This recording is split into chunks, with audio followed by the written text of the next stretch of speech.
Hello, everybody. This is Lonette Beatty, and I'm so excited that I get to take some time and be with you this morning. I am trying something a little bit different with the blog, and as you can notice, we are doing an audio version rather than the written version. So we're going to give this a try. Y'all let me know what you think. I'd love to get some feedback from you. Well, let's dive right in. This morning, I wanted to share with you some thoughts that I've had for the past week or so on a verse from Hosea chapter 2, verse 14 and 15. And it reads, "Therefore, behold, I will allure her and lead her to the wilderness and speak tenderly to her. There I will give back her vineyards and make the valley of Achor into a door of hope." How powerful is that? That God would turn a valley into a door of hope. Here's the challenging thing, though. Many times when we've read that verse, we don't always know what the Valley of Achor is. Well, if you do just a little bit of digging, you will find the Valley of Achor is a reference to Joshua chapter 7. In that season of wandering in the wilderness and going to take the promised land, each battle that Israel had was promised to be won if they obeyed the voice of the Lord as he gave them direction. Well, Joshua and the army, they go in to secure land. And of course, as they're coming out, they have spoils that they're collecting, and they were told not to take any of the forbidden things. Well, a man called Achan decides that there's a few shiny things that he would like to have. So he takes those things, he hides them in his tent, unbeknownst to Joshua and the rest of the army, of course. Well, the next time the army goes to battle, they lose, and they lose terribly. There's loss of life, and folks are coming back, and they've been completely crushed by this other army. Well, Joshua goes to the Lord and he can't figure out. He's like, "God, what happened? Why did we experience such a great loss?" And the Lord explains that there are forbidden things among them. And so Joshua, with the Lord's leading, has to go on a hunt to find out what has happened. And so Achan confesses, and eventually he and his family are taken to a valley and put to death for their disobedience. One, in reading this, I'm so glad that I don't live in the Old Testament anymore. Praise God for grace.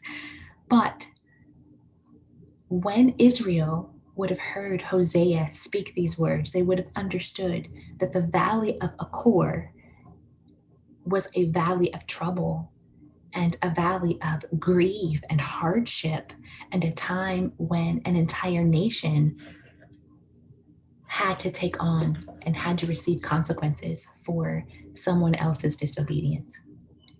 So when God says in Hosea 2:15, "I will give back her vineyards and make the valley of Achor into a door of hope," how incredible is that? And how beautiful is it that he gives us a picture of turning an entire valley of death into a new place, a gateway, a doorway of hope. How gracious and lovely and beautiful is our God. So this morning, I want to encourage you that no matter what this last season has been like for you, God promises that there will be a season where he turns that valley of Achor into a gateway, a doorway of hope. So we can't judge the current season based on how it feels, based on how we feel, and how it looks right now. We base the current season on his promise that he will turn this valley of Achor into a door of hope. And it doesn't matter if you're in the valley of Achor because of your own decision, or if you're in the valley of Achor because of the decision of another, or if you're there just because life is hard sometimes. And Jesus said, in this world, in this life, we will have trouble. It doesn't matter what the reason is for being in the valley. What matters is his promise that he will lead us not just out of the valley, but he will transform that place into a door of hope. So I want to encourage you this morning to breathe in that hope.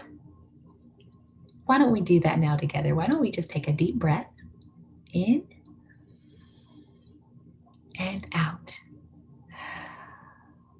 Let's breathe in the hope and promise of God and let it transform our hearts. Let it bring our hearts rest in our own wanderings of trying to find rest, in our own wondering of, is God really here? Does he really hear me? Let our hearts find rest in this promise and find strength in God's promise to us that he will turn this valley of Achor into a door of hope. He's got great purpose for you. He's got a hope and a future planned for you, friend. Awaken your heart and rediscover your purpose. Can't wait to do this again with you real soon. I'm praying for you. And if there's anything specific that you need, feel free to email me at lawnat@lawnatbaby.com.